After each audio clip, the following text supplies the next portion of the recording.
नमस्कार। एनटीभी कोलपुर समाचारमा स्वागत छ। म अन्जु चौधरी र सांकेतिकरणमा हुनुहुन्छ दोवासी रति बस्नेत।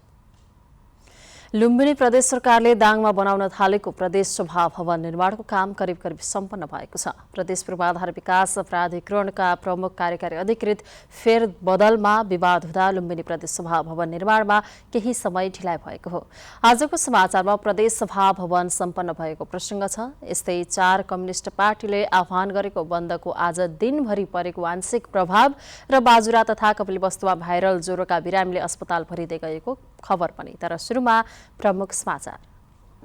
लुम्बिनी प्रदेश सरकारले दाङमा बनाउन थालेको प्रदेश सभा भवन निर्माणको काम 95% सम्पन्न। भवनको काम सकिए पनि भित्री काम भने बाँकी।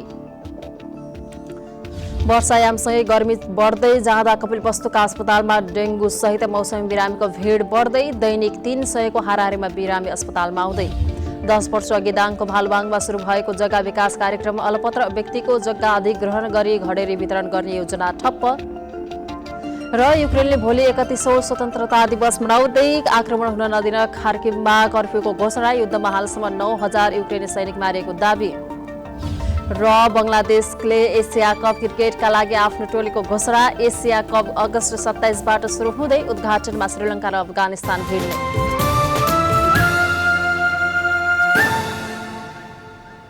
समाचार अब विस्तारमा।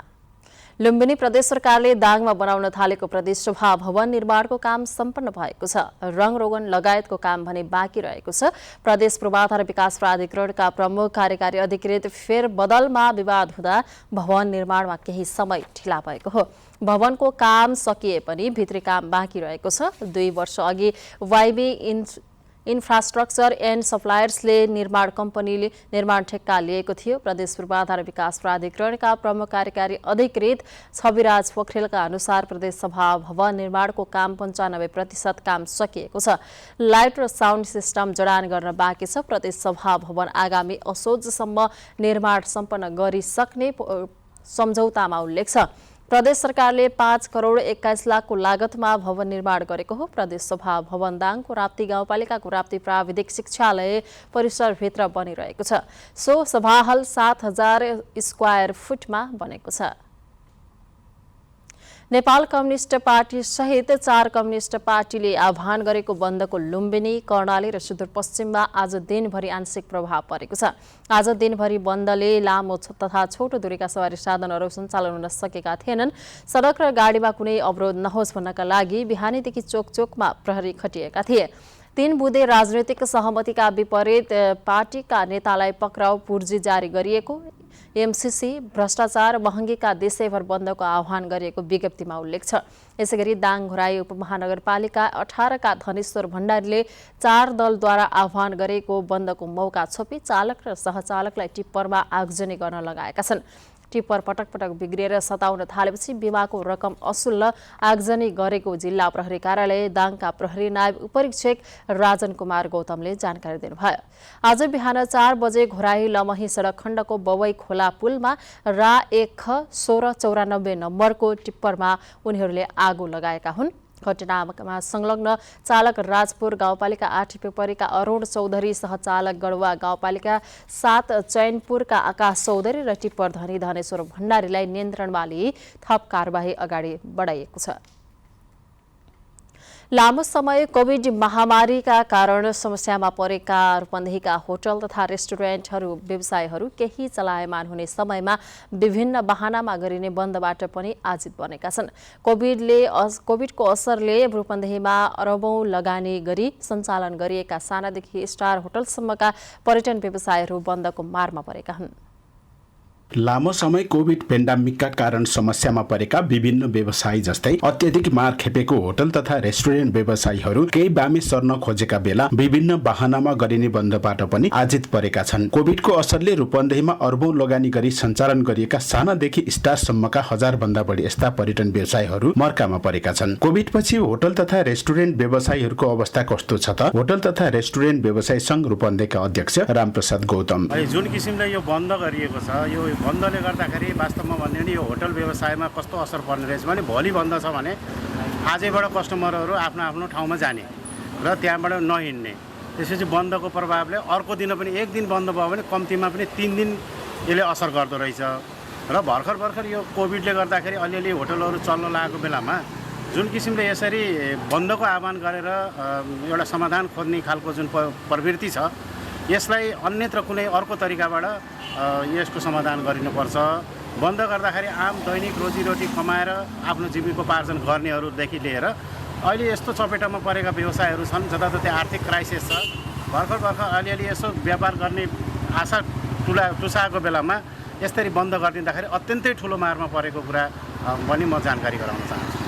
रूपन्देहीमा खोलिएका यस्ता हजारौं व्यवसाय र यसले दिने रोजगारीले सयौं घर परिवारका रोजीरोटी चल्न मद्दत गरेका छन् भने राज्यलाई करका माध्यमबाट अर्थतन्त्र माथि उठाउन पनि सहयोग मिलेको अवस्था छ। तर आजको जस्तै नेपालमा हुने विभिन्न बन्दले बिस्तारै धराशयी बन्ने अवस्थामा रहेको होटल तथा रेस्टुरेन्ट व्यवसायी संघका पूर्व अध्यक्ष तथा व्यवसायी समुद्र जीसीले यस्ता खालका बन्दलाई सदाका लागि बन्द हुने पर्ने माग राख्नुभयो। यस्तो जटिल परिस्थितिमा पनि विभिन्न राजनीतिक दलहरूले यसरी चाहिँ आफ्नो मागहरू राखेर यो चाहिँ बन्द गर्ने जुन किसिमको चाहिँ परिपाटी छ हाम्रो होटल व्यवसायको तर्फबाट हाम्रो विगतदेखि नै माग हो। यो बन्दलाई सधैँ बन्द गर्नुपर्छ। बन्द गरेर कुनै किसिमको समाधान हुनु अन्य कुराहरू अन्य विकल्पहरू गरौँ। बन्दलाई चाहिँ बन्द गर्ने चाहिँ यो जुन परिपाटी छ टोटल्ली बन्द गर्नुपर्छ भन्ने हाम्रो चाहिँ भनाइ छ। विगत लामो समयको कोभिड महामारीले गर्दा थलिएको व्यवसाय तङ्ग्रिने अवसर खोजेका बेलामा यस्ता खाले विभिन्न बाहनामा गरिने बन्दले व्यवसाय मात्र नभएर मुलुकको अर्थतन्त्र र नागरिकको चुलो बल्ने विषय पनि पेचिलो बन्दै गएको छ। त्यसैले बन्दको विकल्प सदाका लागि खोजिनुपर्ने बेला आएको छ। नेपाल टेलिभिजनका लागि मिलन गाह, लुम्बिनी प्रदेश, रूपन्देही। बाजुरा जिल्लामा 2 सातादेखि मौसमी तथा भाइरल ज्वरोको प्रकोप फैलिएको छ। जिल्लाका सबै स्थानीय तहमा यसको प्रकोप बढेको पाइएको छ। मौसमी ज्वरोले सबैभन्दा बढी बालबालिकामा संक्रमण देखिएको जिल्ला अस्पताल बाजुराले जनाएको छ। स्वास्थ्य कर्मी समेत मौसमी ज्वरोको संक्रमणमा परेको अस्पताल बाजुराका प्रमुख डाक्टर मिलन जोशीले बताउनुभयो। स्वास्थ्य कर्मी नै बिरामी परेपछि उपचारमा समस्या भएको जोशीले बताउनुभयो। मौसमी संक्रमण जस्तो देखिए पनि ज्वरोको मात्रा र निमोनियाको संक्रमण व्यापक भएकाले परिस्थिति जटिल बन्दै गएको छ। जिल्ला अस्पताल बाजुरामा मात्र दैनिक 15 देखि 20 जना मौसमी ज्वरोका बिरामीहरू उपचारमा आउने गरेका छन्। त्यस्तै खप्तर छेडेदह गाउँपालिकामा पनि बालबालिकामा मौसमी ज्वरोको प्रकोप बढेको स्वास्थ्य संयोजक रमेश ओलीले बताउनुभयो। जिल्ला अस्पताल बाजुरामा दैनिक 10 जना भन्दा बढीको अक्सिजनको सहायतामा उपचार भइरहेको छ। वर्षायामसँगै गर्मी बढ्दै जाँदा कपिलवस्तु अस्पतालमा उपचार गराउन आउने डेङ्गु सहितका मौसमी बिरामीको निकै भिड लाग्ने गरेको छ। अन्य समयमा 100 देखि 150 सम्म बिरामी आउने कपिलवस्तु अस्पतालमा अहिले डेङ्गुका बिरामी सहितका मौसमी बिरामीहरू 300 को हाराहारीमा आउने गरेका छन्। वर्षायामसँगै गर्मी बढ्दै जाँदा कपिलवस्तु अस्पतालमा उपचार गराउन आउने डेङ्गु सहितका मौसमी बिरामीको भिड नै लागेको छ।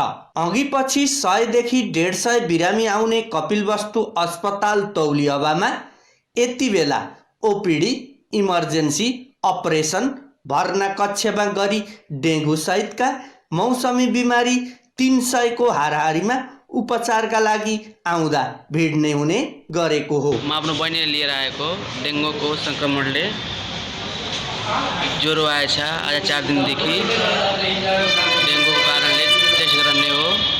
अपरेसन सेवा, बिरामी भर्ना सेवा, सुरक्षित मातृत्वको म्याटर्निटी सर्भिस र ओपीडी, भिडियो एक्सरे लगायत सेवाहरू गर्दाखेरि 300-350 का हाराहारीमा दैनिक बिरामीहरू आइराख्नु भएको छ। त्यसमा इमर्जेन्सी पनि काउन्ट गरेर त्यसमध्ये सबैभन्दा धेरै चाहिँ हामीले म्याटर्निटी सर्भिसको बिरामीहरू देख्छौँ भने त्यसको अलावा अन्य चाहिँ जस्तो पिसाबमा इन्फेक्सन हुनेदेखि लिएर अनि बिरामीको चाहिँ बच्चाहरूको चाहिँ इन्फेक्सन सिजनल फ्लूहरूदेखि लिएर अहिले चाहिँ केही बिरामीहरू डेङ्गुको बिरामीहरू पनि भेटेका छौँ।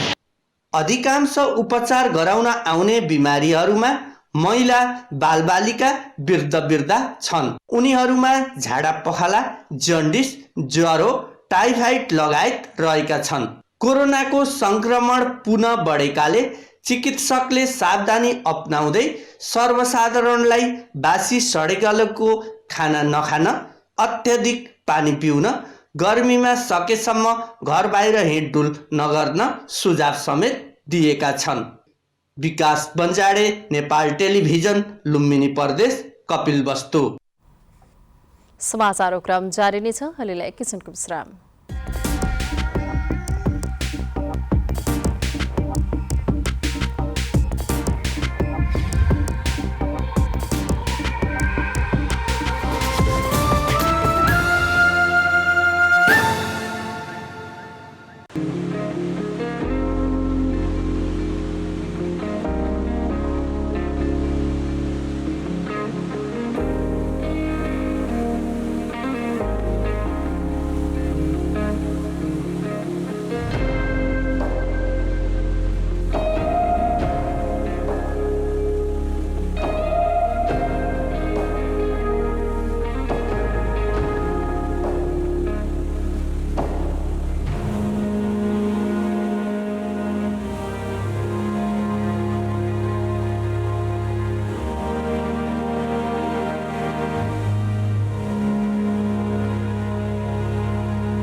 विश्रामपछि समाचारमा पुनः स्वागत छ। अब बाँकी समाचार। नेपालमा पछिल्लो 24 घण्टामा थप 634 जनामा कोरोना संक्रमण पुष्टि भएको छ भने 1 जनाको मृत्यु भएको छ। स्वास्थ्य तथा जनसङ्ख्या मन्त्रालयका अनुसार 4949 जनाको परीक्षणमा 634 जनामा संक्रमण पुष्टि भएको हो, जसमध्ये 2757 जनाको पीसीआर परीक्षण गर्दा 343 जना र 2192 जनाको एन्टिजेन परीक्षण गर्दा 291 जनामा संक्रमण देखिएको मन्त्रालयले जनाएको छ। यो सँगै कोरोना भाइरसको सक्रिय संक्रमितको संख्या 4221 पुगेको छ। पछिल्लो 24 घण्टामा 417 जना संक्रमण मुक्त भएका छन्।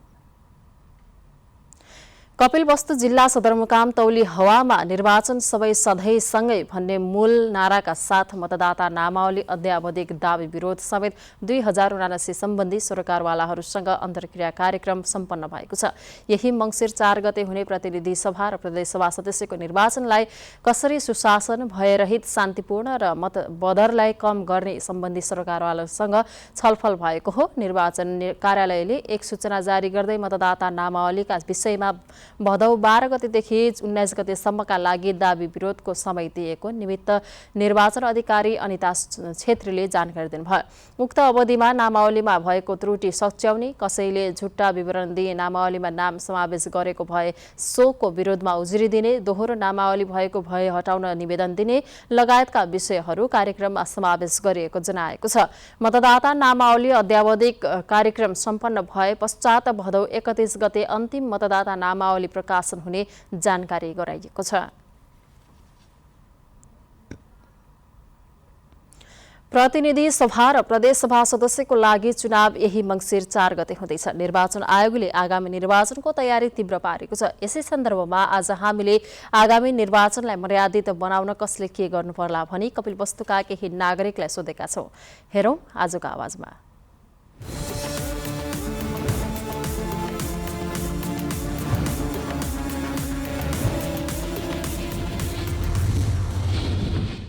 आउँदो मङ्सिर 4 गते हुन गइरहेको संघीय र प्रादेशिक निर्वाचनलाई मर्यादित र भयरहित बनाउनको निम्ति सम्पूर्ण राजनीतिक दलहरू पूर्ण रूपमा जिम्मेवार हुने, मतदाता शिक्षामा विशेष ध्यान दिने, खास गरेर तराईको यो अलिकता ग्रामीण एरियामा, ग्रामीण भूभागहरूमा अलिकता चाहिँ कस्तो छ भने बढी मतहरू बदर हुने सम्भावना रहेको हुन्छ। यहाँ चाहिँ प्रत्येक राजनीतिक दलहरू प्रचार प्रसार गर्ने क्रममा मतदाताहरूलाई चाहिँ शिक्षा दिने, मतदाताहरूलाई सिकाउने, कसरी भोट हाल्ने भन्ने, कसरी भोट मत बदर नहोस् भन्ने कुरा विशेष ध्यान दिनुपर्छ र निर्वाचनको आचार संहिता प्रत्येक राजनीतिक दलले जिम्मेवारीपूर्वक पूर्ण रूपमा पालना गर्ने। मङ्सिर 4 गते हुन लागेको संसदीय चुनाव र विधानसभाको चुनाव वास्तवमा यो निष्पक्ष र धाँधली रहित हुनुपर्छ। त्यसमा प्रशासनदेखि लिएर राजनीतिक दल, सञ्चारकर्मी, सुरक्षाका कर्मी साथीहरू सबैको योगदान हुनुपर्छ। मङ्सिर 4 गते हुन गइरहेको आम निर्वाचन स्वच्छ, मर्यादित र निष्पक्ष गर्नको लागि सबभन्दा पहिला सरोकारवाला निकायहरूले स्थानीयताहरूमाथि नजर राख्नुपर्छ। सबैसँग समान व्यवहार गरेर सबैसँग समान एउटा विधि पद्धति अपनाएर जानुपर्छ अनि यो आम निर्वाचन निष्पक्ष, स्वच्छ र मर्यादित हुन्छ भन्ने कुरामा हामी विश्वस्त छौँ। बुथहरूको जुन हामीले निर्माण गर्छौँ जहाँ मतदान हुन्छ त्यो मतदान स्थल चाहिँ अपाङ्ग मैत्री बन्नुपर्छ, वृद्ध वृद्धाहरू पुग्न सक्ने हुनुपर्छ र उनीहरू पहिला चाहिँ प्राथमिकतामा भोट दिन पाउने व्यवस्था हुनुपर्छ।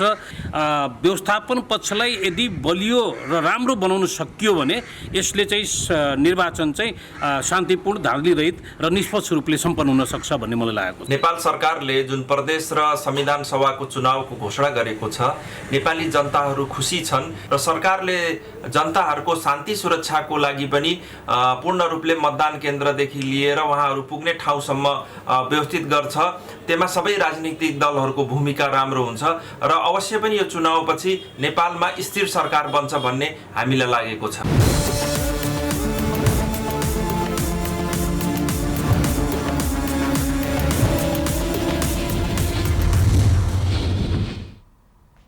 पुलको भार क्षमता जाँच गर्न कर्णाली राजमार्ग 36 घण्टाका लागि बन्द भएको छ। राजमार्गका 2 ठाउँमा बनेका पक्की पुलको भार क्षमता जाँच गर्नका लागि बन्द गरिएको हो। कर्णाली राजमार्ग अन्तर्गत दैलेख 8 नगरपालिका 5 घट्टे खोला पुल र कालीकोट नरहरिनाथ गाउँपालिका 8 को कर्णाली नदीमा बनेको पक्की पुलको भार क्षमता जाँच गरिने भएको छ।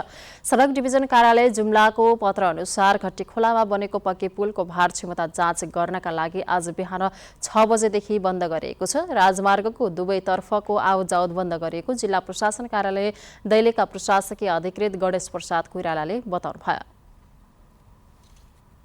दाङको भालुबाङ नगर विकास समितिले 10 वर्ष अघि सुरु गरेको जग्गा विकास कार्यक्रम अलपत्र परेको छ। लुम्बिनी प्रदेश सरकारले राजधानीलाई केन्द्रित गरेर जग्गा विकास कार्यक्रम सञ्चालनको तयारी गरिरहँदा त्यही राजधानीभित्र सञ्चालन गरेको जग्गा विकास कार्यक्रम अलपत्र परेको हो। निवासी प्रकाश बस्नेतले आजभन्दा 10 वर्ष अघि 8 कट्ठा जग्गा नगर विकास समितिलाई हस्तान्तरण गर्नुभयो। नगर विकास समितिले त्यो जग्गामा बाटो, बिजुली, खानेपानीको धारा पुर्याउने र घडेरी बनाएर बिक्री गर्ने सम्झौता गरेको थियो। तर नगर विकास समितिले त्यो जग्गामा न घडेरी बनायो न जग्गा फिर्ता नै गर्यो। जग्गा हस्तान्तरण गरेको लामो समय बिते पनि जग्गा फिर्ता नहुँदा स्थानीय जग्गाधनी अल्पत्र परेका छन्। 60 र 40 को अवधारणा अनुसार 6 महिनाभित्रमा तपाईँको जग्गाहरू हामीले एकदम प्लानिङ गरिदिएर बाटोघाटो सहित पुल हालेर मजासँगको तपाईँहरूलाई बिजुली बत्ती, अब टेलिफोन लाइन, अब हरेक चिज जति हुने सुविधाहरू सुविधासहित हामीले फिर्ता गर्छौँ भनेर हामीसँग जग्गा लयो। लगभग हामी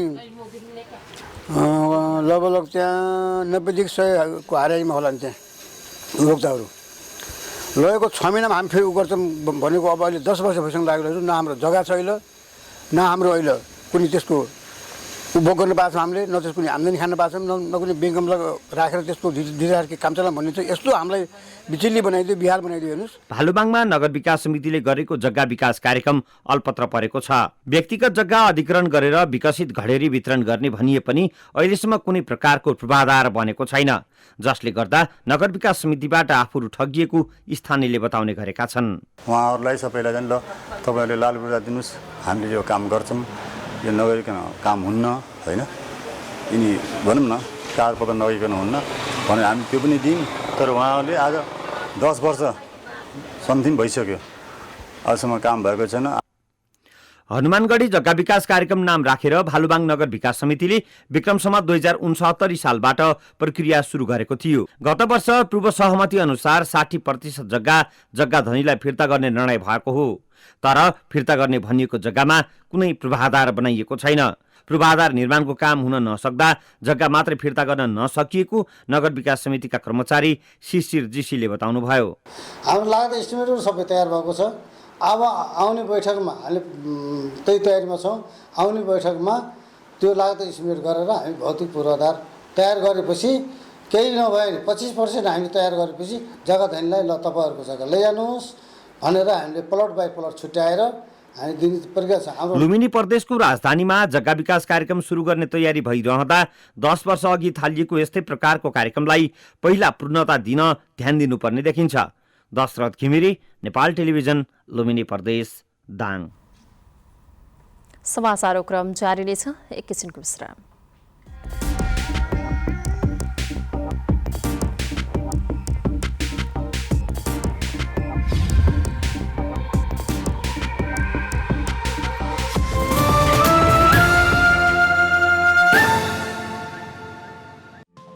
केही नयाँ, केही फरक।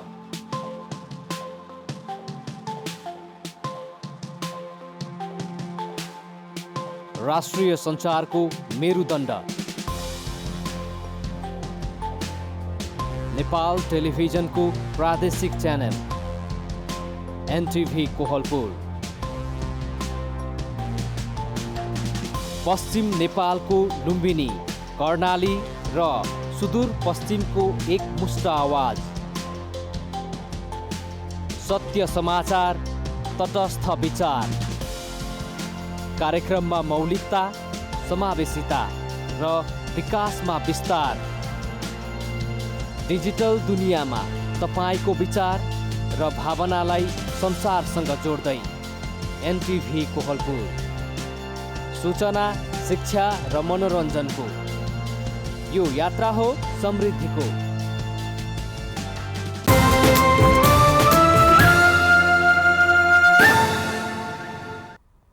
तपाईँ अहिले एनटिभी कोहलपुर हेर्दै हुनुहुन्छ। अब बाँकी समाचार।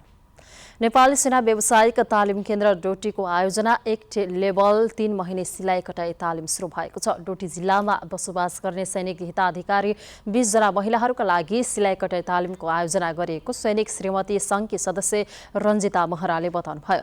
तालिमको उद्घाटन गर्दै सैनिक श्रीमती सङ्घ पश्चिम कमान्डकी सल्लाहकार श्री अनिता जोशीले सैनिक सेवामा आबद्ध रहेका परिवारका महिलाहरूलाई आय आर्जनसँग जोडी आर्थिक रूपमा स्वावलम्बन गराउने उद्देश्यले तालिमको आयोजना गरिएको बताउनुभयो। अब अन्तर्राष्ट्रिय समाचार।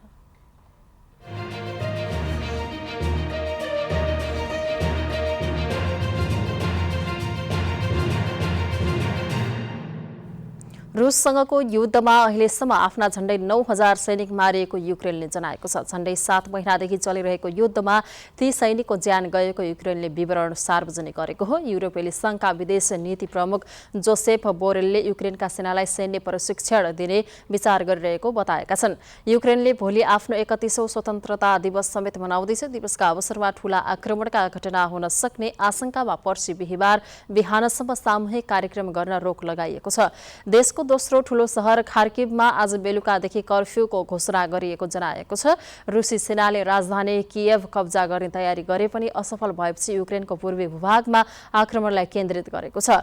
रुस युक्रेन युद्धका कारण ऊर्जा, इन्धन र खाद्यान्नको मूल्य आकाशिएको छ। अब आर्थिक समाचार।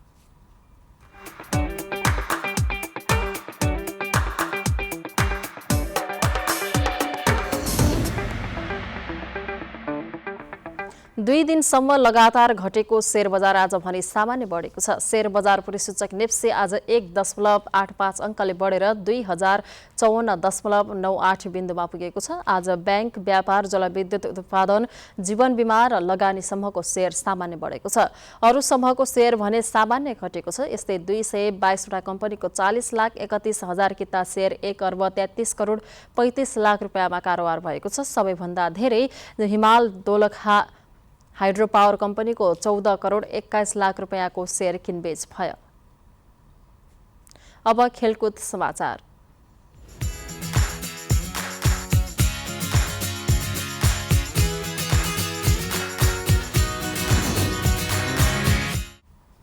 बंगलादेशले एसिया कप क्रिकेटका लागि टोलीको घोषणा गरेको छ। बंगलादेशले साबिक अल हसनको कप्तानीमा 16 सदस्यीय टोली घोषणा गरेको हो। यसअघि घोषणा गरेको टोलीबाट विकेट किपर नुरुल हसन र तीव्र गतिका bowler Hasan Mahmud Asia Cup खेल्ने टोलीबाट बाहिरिएका छन्। टोलीमा ओपनर ब्याटर मोहम्मद नईम थपिएका छन्। एसिया कप अगस्त 27 बाट सुरु हुँदैछ। बंगलादेश समूह B मा रहेको छ। बंगलादेशको पहिलो खेल अगस्त 30 मा अफगानिस्तान विरुद्ध खेल्नेछ। यस समूहमा श्रीलङ्का, बङ्गलादेश र अफगानिस्तान रहेको छ। प्रतियोगितामा 6 टोली सहभागी हुँदैछन्। एसिसीले सहभागी 6 टोलीलाई 2 समूहमा विभाजन गर्दै खेल तालिका सार्वजनिक गरेको छ।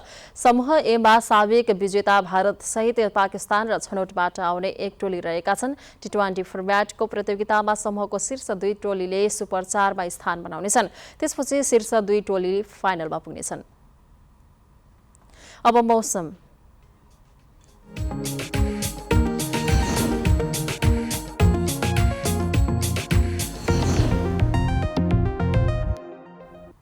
आज देशभर आंशिकदेखि सामान्य बदली रही प्रदेश 1, मध्य प्रदेश, बागमती प्रदेश र लुम्बिनी प्रदेशका केही स्थानहरूमा मेघगर्जन चट्याङसहित हल्कादेखि मध्यम वर्षा भयो। आज राति पनि मध्य प्रदेशमा सामान्य बदली रही अन्य प्रदेशका थोरै स्थानहरूमा मेघगर्जन चट्याङसहित हल्कादेखि मध्यम वर्षाको सम्भावना रहेको छ। अब मौसम सम्बन्धी थप विवरण।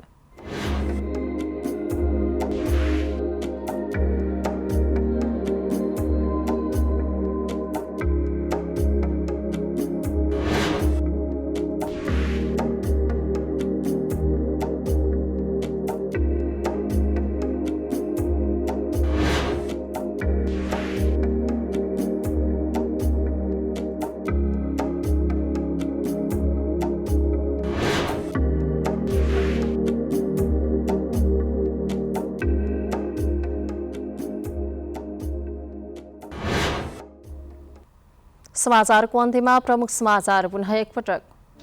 लुम्बिनी प्रदेश सरकारले दाङमा बनाउन थालेको प्रदेश सभा भवन निर्माणको काम 95% सम्पन्न। भवनको काम सकिए पनि भित्री काम भने बाँकी। वर्षायामसँगै गर्मी बढ्दै जाँदा कपिलवस्तुका अस्पतालमा डेङ्गु सहित गर्मी मौसम बिरामीको भिड। दैनिक 300 को हाराहारीमा बिरामी अस्पतालमा आउँदै। 10 वर्ष अघि दाङको भालुबाङमा सुरु भएको जग्गा विकास कार्यक्रम अल्पत्र। व्यक्तिको जग्गा अधिग्रहण गरी घडेरी वितरण गर्ने योजना ठप्प। र युक्रेनको भोलि 31औं स्वतन्त्रता दिवस मनाउँदै आक्रमण हुन नदिन खार्किवमा कर्फ्यूको घोषणा। युद्धमा हालसम्म 9000 युक्रेनी सैनिक मारिएको दावी। र बङ्गलादेशले एसिया कप क्रिकेटका लागि आफ्नो टोलीको घोषणा। एसिया कप अगस्त 27बाट सुरु हुँदै उद्घाटनमा श्रीलङ्का र अफगानिस्तान भिड्ने।